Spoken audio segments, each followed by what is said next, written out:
Hello everyone, स्वागत है आप सभी का अपने ओन यूट्यूब चैनल पे जिसका नाम है stay pain free and healthy and this is doctor Jyoti है। आज की वीडियो है अबाउट मतलब मिस कैरेज के बाद कितनी सारी प्रॉब्लम्स आती हैं फीमेल्स को, कौन सी बेसिकली प्रॉब्लम्स होती हैं जो मोस्टली फीमेल्स जिनसे डर जाती हैं, और मिस कैरेज के कितने टाइम बाद आप ट्राई कर सकते हैं कंसीव करने के लिए। तो वीडियो होने वाली काफ़ी ज़्यादा इंटरेस्टिंग। चैनल पर नहीं तो प्लीज़ सब्सक्राइब कर दीजिए, चैनल में पुराना है तो स्वागत है आप सभी का and thank you very much for subscribing and being a part of stay pen and healthy. बहुत सारे लोगों ने वीडियोस देखा है, सब्सक्राइब नहीं करा, सब्सक्राइब करिए ताकि चैनल को मोटिवेशन मिले और इस तरीके के हेल्थ रिलेटेड वीडियोस आप सभी के लिए लाने के लिए। तो let's start with our video. First of all, miscarriage female को होता है कभी एक बेबी होने के बाद हो जाता है, कभी स्टार्टिंग में होता है, कभी सोचिए इनिशियल जो फर्स्ट ट्राइमेस्टर होता है उसमें होता है, कभी सेकंड ट्राइमेस्टर में होता है। तो मिसकैरेज तो होता ही है बिकॉज जैसे ही आप कंसीव करते हैं आपके इमोशंस, आपके अटैचमेंट आपके बेबी से जुड़ने लग जाते हैं, ठीक है। तो उसके बाद अगर मिसकैरेज होता है तो फिजिकल के साथ साथ मेंटल ट्रॉमा में बहुत ज़्यादा होता है। काफ़ी सारी फीमेल्स को थोड़े टाइम के लिए रहता है, काफ़ी सारी फीमेल्स को लॉन्ग टाइम के लिए रहता है। तो ये हर एक महिला के इमोशंस पे डिपेंड करता है, ठीक है। बट आज हम बात करेंगे कौन से फिजिकल चेंजेस आते हैं फीमेल की बॉडी में, प्लस साइकोलॉजिकल चेंजेस आते हैं आफ्टर मिसकैरेज। तो वीडियो होने वाली है काफ़ी ज़्यादा इंफॉर्मेटिव। तो वीडियो पूरा एंड तक देखना, पसंद आए तो एक लाइक भी कर देना। अगर आप अपने साथ को रिलेट कर पा रहे हैं तो भी प्लीज़ शेयर ज़रूर करिएगा, ठीक है। तो आप सभी जानते हैं जैसे फीमेल को जैसे ही मिसकैरेज होते हैं तो उसके शरीर में वैरायटी ऑफ फिजिकल चेंजेस आते हैं, ठीक है। उनमें से कुछ हम वन बाय वन डिस्कस करते हैं, और अगर आपको कोई भी डाउट हो तो just let me know in the comment section. First of all, जैसे ही मिसकैरेज आपका होता है आइदर इन फर्स्ट ट्राइमेस्टर और सेकंड ट्राइमेस्टर, आपको जो ब्लीडिंग होती है, ठीक है, वो आपके 1 से 2 हफ्ते तक रहती है। इट इज़ नॉर्मल, ठीक है। जिन फीमेल्स को ब्लीडिंग या स्पॉटिंग कहेंगे 1 से 2 हफ्ते तक रहती है देन इट इज़ नॉर्मल, ठीक है। इसमें इतना डरने वाली बात नहीं है। बट अगर आपकी ब्लीडिंग 2 हफ्ते से ज़्यादा तक होती है तो आपको डॉक्टर से कंसल्ट करना चाहिए, बिकॉज 2 हफ्ते से ज़्यादा अगर आपको ब्लीडिंग होती है दैट मीन्स कि अगर आपने डीएनसी वगैरह नहीं कराई है, या आपने जो किट होती है प्रेगनेंसी टर्मिनेशन जो किट होती है, अबॉर्शन जो किट होती है, उसको अगर आपने ले लिया है तो हो सकता है कोई ना कोई रेजिडुअल पार्टिकल जो भी एम्ब्रियो का बचता है वो आपके पेट में अगर रह जाता है तो आपको एब्नॉर्मल ब्लीडिंग होने की बहुत ज़्यादा संभावना रहती है। जिन फीमेल्स को ब्लीडिंग मोर देन 2 वीक्स हो रही है तो उनको जाके डॉक्टर से कंसल्ट करना चाहिए, ठीक है। अब बात करेंगे जो ब्लीडिंग 2 हफ्ते तक रहती है या उससे कम रहती है, तो इसमें इतना डरने की बात नहीं है। काफ़ी सारी फीमेल्स को 2 हफ्ते से कम भी रह सकती है, तो ये हर महिला के शरीर पर डिपेंड करता है। बट 2 वीक्स, अराउंड 2 वीक्स या 1.5 वीक्स या 2 वीक्स, पौने 2 से ज़्यादा नहीं होना चाहिए। तो उसके लिए आपको डॉक्टर से कंसल्ट करना चाहिए, ठीक है। नेक्स्ट आता है, अगर आपको बहुत ज़्यादा जो वेजाइनल डिस्चार्ज के साथ अगर आपको स्मेल आ रही है, ठीक है, किसी भी तरीके का डिस्चार्ज हो रहा है अदर ग्रीन और येलो, और उसके साथ स्मेल आ रही है, इसको ऑब्जर्व करिएगा।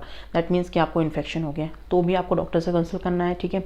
बिकॉज काफ़ी सारी फीमेल्स को एबॉर्शन के बाद जो आपका मिसकैरेज होने के बाद आपको बहुत ज़्यादा इन्फेक्शन होने के चांसेस रहते हैं, ठीक है। बिकॉज ब्लीडिंग कंटिन्यूसली होती है और आपको साफ़ सफाई का बहुत ज़्यादा ध्यान रखना है। आइदर आप पैड यूज़ करिए, पैड बहुत ईजीली आप यूज़ कर सकते हैं, और उसको सोचिए जैसे आपकी ब्लीडिंग हर 2-3 घंटे में बदलते रहिए according to the amount of bleeding which is occurring, ठीक है। तो उसके अकॉर्डिंग आप चेंज कर सकते हैं, बट प्रोलॉन्ग टाइम के लिए एक ही पैड को लगा के नहीं रखना है, चेंज करते रहना है, ठीक है।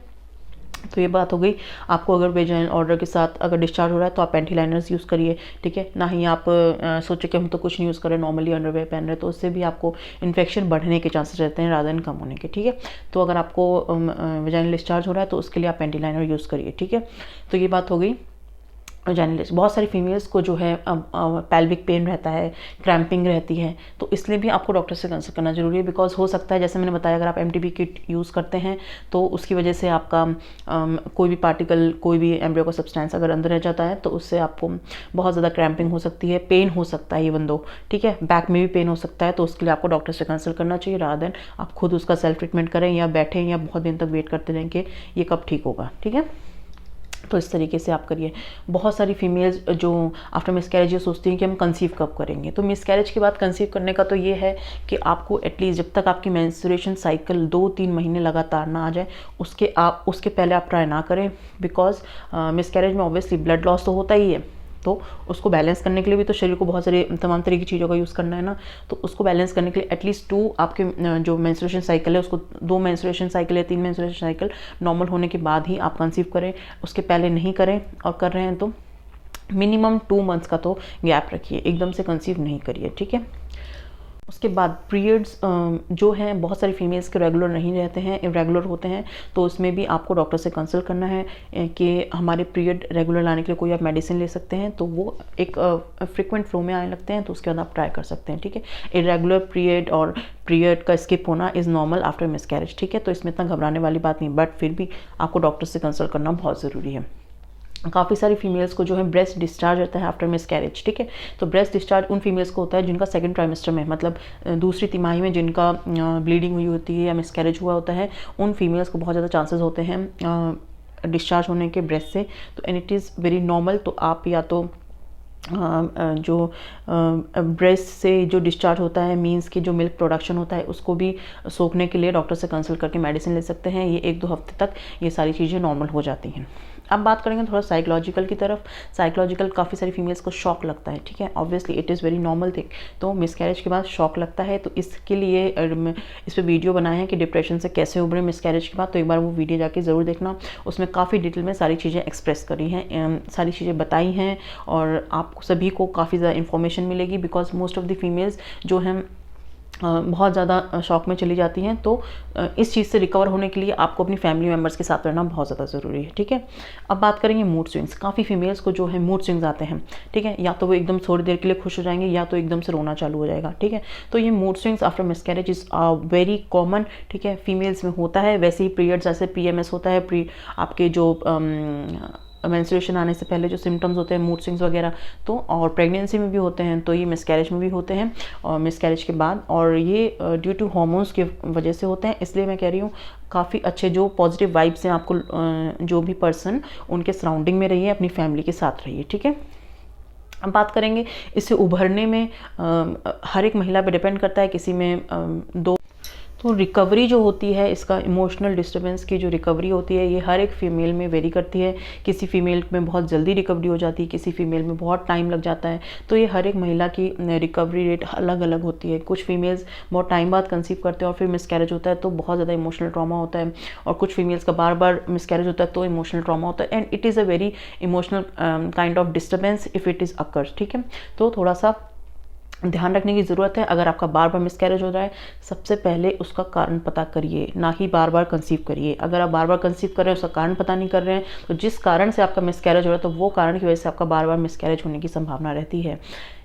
It is due to any reason. If you are having antiphospholipid syndrome, if you are having thyroid, if you are having prolactin, तो इन सब चीज़ों की वजह से आपका मिसकैरेज प्लस आपका शुगर लेवल, ये सारी जो अभी आप कंसीव करते हैं उसके पहले आप डॉक्टर से सारे टेस्ट करवाइए और उसकी मेडिसिन लीजिए, देन कंसीव करिए। बहुत सारी फीमेल्स क्या होता है, उसका कारण पता नहीं चलता है मिसकैरेज का, एंड बार बार कंसीव करते हैं, बार बार मिसकैरेज होता है। तो देखिए शरीर पे भी तो उसका इफेक्ट पड़ता है ना, मिसकैरेज बार बार होगा तो शरीर पे भी तो उसका इम्पैक्ट पड़ेगा, और बॉडी कितना सहन करेगी। फीमेल्स अपनी बॉडी का ज़्यादा ध्यान नहीं रखती हैं, तो फीमेल्स ध्यान रखिए। ठीक है, अंदर का भी क्या चल रहा है, कितना ब्लड लॉस हो रहा है, बहुत सारी चीज़ें होती हैं। इमोशनल ट्रॉमा लगता है, फिजिकल ट्रॉमा लगता है, बार बार DNC कराना या बार बार मेडिसिन ले रहे हैं, MTP किट ले रहे हैं, तो ये सब आपकी चीज़ों पे, आपकी हेल्थ पे भी इफेक्ट करता है। तो बार बार कंसीव करने से अच्छा है, एक बार एबॉर्शन हो जाता है, मिसकैरेज होता है, तो एक बार डॉक्टर से कंसल्ट करिए, क्या उसका रीज़न था, टेस्ट कराइए, उसकी मेडिसिन लीजिए। रूबेला वगैरह में भी आपने देखा है काफ़ी सारे इश्यूज़ होते हैं, टॉर्च इन्फेक्शंस होता है, उसकी वजह से भी इश्यूज़ होते हैं।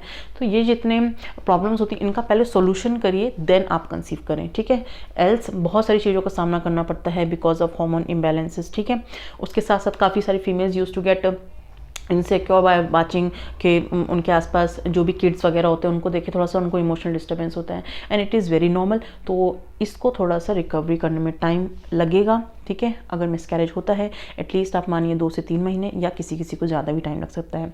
तो फैमिली मेम्बर्स के साथ रहिए, पॉजिटिव पीपल्स के साथ रहिए जो आपको पॉजिटिव मोटिवेशन दें, रादर देन आपको पूछें कि ऐसा क्यों हुआ था, क्या हुआ था, जो हो गया था वो हो गया था। ठीक है, डोंट एक्सप्लेन बार बार, तो आपकी फीलिंग्स हर्ट होती हैं। थोड़ा सा इस चीज़ को ध्यान रखिए, और खुद को हर्ट करने से पहले आपको ये ध्यान रखना है कि मिसकैरेज किस रीज़न की वजह से हुआ था। बार बार मिसकैरेज हो रहा है तो कुछ ना कुछ प्रॉब्लम होगी, जैसे मैंने अभी बताया, कोई ना कोई रीज़न होता ही है अगर आपका मिसकैरेज होता है। रादर देन आप उस चीज़ पे फोकस करें कि हम वापस कंसीव कर लेते हैं, वापस कंसीव कर लेते हैं। कंसीव तो आप कर पा रहे हैं, बट आपकी प्रेगनेंसी कंटिन्यू नहीं रह पा रही है। तो कंटिन्यू क्यों नहीं रह पा रही है, उसका ट्रीटमेंट कराना बहुत ज़्यादा ज़रूरी है, रादर देन आप कंसीव बार बार करें, अपने शरीर को हार्म करें। ठीक है, तो ये वीडियो थी अबाउट मिसकैरेज के बाद फीमेल्स की बॉडी में क्या क्या चेंजेस आते हैं। बहुत सारे चेंजेस आते हैं, देखने में नॉर्मल लगता है सभी को, but it's not normal because female use to get suffer a lot after miscarriage, after delivery. तो बहुत सारे हार्मोन्स का बदलाव होने के कारण शरीर में बहुत सारे चेंजेस होते हैं। थोड़ा सा खुद को टाइम दीजिए, बॉडी को रिकवर होने दीजिए, कारण को जानिए, एंड अगर होता है थोड़ा पॉजिटिव लोगों के साथ रहिए रादर देन आप, और जो हो गया उसको बार बार एक्सप्लेन नहीं करिए, else you will get effect. ठीक है, तो होप आप सभी को इस वीडियो से काफ़ी ज़्यादा कहेंगे इन्फॉर्मेशन मिली होगी। And miscarriage is not a normal thing, अगर होता है थोड़ा सा ध्यान रखिए, उसके कारण को पता करिए। तो होप आप सभी को इस वीडियो से काफ़ी ज़्यादा इन्फॉर्मेशन मिली होगी। एंड जस्ट लाइक शेयर करिए, चैनल पे नए तो प्लीज़ सब्सक्राइब करिए। And thank you very much for watching. Next video आएगा अबाउट मिसकैरेज होने के बाद अगर कंसीव करने में दिक्कत हो रही है तो उसके क्या कारण होंगे। ठीक है, तो चैनल में बने रहिए and thank you very much for watching. पुरानी वीडियोज़ देख के इन्फॉर्मेशन लेते रहिए। Till then take care of yourself and thank you very much for watching. This is doctor Jyoti here.